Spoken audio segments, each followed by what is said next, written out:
As they say, art is an imitation of life.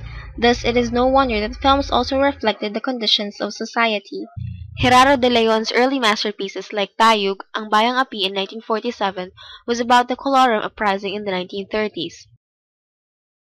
Ang Sawa sa Lumang Simbolyo in 1952 was about an outlaw who outraged a community by robbing the crown of the sacred image of the Virgin. And Hanggang sa Dulo ng Daigdig in 1959 was about another outlaw based on the real-life figure of Nardang Putik of Cavite. Films that time also highlighted the desire of people to forget about the suffering they had experienced during the war. Hence, amnesia became a popular theme. In May Umaga Pang Darating, Carmen Rosales suffers a head concussion just before the war and loses her memory. She regains her memory after a decade of living with the nuns and serving the convent during the war and learned the lesson of humility. Other films which used amnesia as a theme was Gerardo de Leon's Isumpa Mo Giliw in 1947, Isang Libong Pisong Kagandahan starring Rogelio de la Rosa in 1947, Ulilang Bituin in 1956, starring Maria Montenegro and Charito Solis. It was not long that Filipinos came to realize that corruption had settled in the new government. The headlines during that time were about the non-payment of back pay or guerrilla benefits. In Hook sa Bagong Pamumuhay, the check expected by Jose Padilla Jr. did not arrive. He mortgages his mother's piece of land, thinking that they could pay the usurer with the back pay. Padilla accidentally kills the usurer and is forced to join the growing Hook Balahap Maawa po kayo sa amin. Bigyan pa ninyo kami ng kaunting panahon. Inay, huwag na kayo makiusap sa kanya. Total walang puso yan, tao yan. So, huwag na tayo makipag-usap. Parang talo na tayo, anak. Sapagkat wala tayong igugugol sa abogado, pabihan mo ako makiusap. Mr. Vargas, tiklop-tuhod ko pong humihingi sa inyo ng awa. Bigyan ninyo kami ng panahon. Ito pong lupa't bahay na ito para sa aking maanak. Mother insisted on pleading with Vargas, but he stood firm, and as she grew excited and desperate, Vargas finally decided to leave. She hung on, and he pushed her away. And that was all I could take. That was all.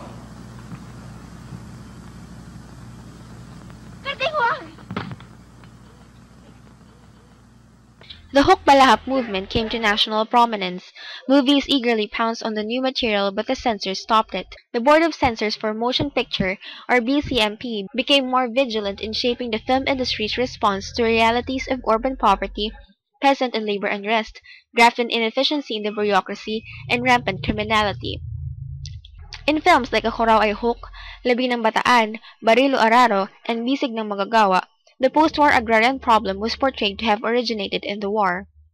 In Anak Dalita in 1956, a Korean War veteran, Vic, played by Tony Santos Sr., finds his mother dying in the slums. The film was shot in the ruins of Manila Cathedral, which was bombed during the Second World War and had been a temporary shelter for the victims of war and poverty. The church was used as a symbol of hope for these people. The setting of Anak Dalita reflects the aftermath of the war.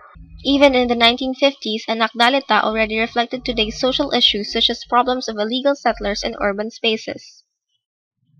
A film by the LVN Productions tackled agrarian problems, starring Tony Santos and Rosa Rosal was Manuel Silos' Biyaya ng Lupa in 1959. The couple planted lanzones in their piece of land, hoping that these would bring them good fortune in the future. Evident in the film were the biblical characters. The Blessed Virgin Mary was seen from time to time. Rosa Rosal's character was named Maria. The altar of the house with the statue of the Blessed Virgin was also shown, and the Virgin Mary was also acknowledged as the one who made lanzones, which was once a poisonous fruit, into an edible one. Arturo, one of Maria's sons, went to Manila to seek for a better life. He came back only to get his share of the land. Maria was forced to sell the land just to give Arturo the money he needed for his wedding. He then came back again to his family after his wife left him, and asked for his family's forgiveness just like the prodigal son. Family was a central theme in Biyaya ng Lupa and among other Asian films.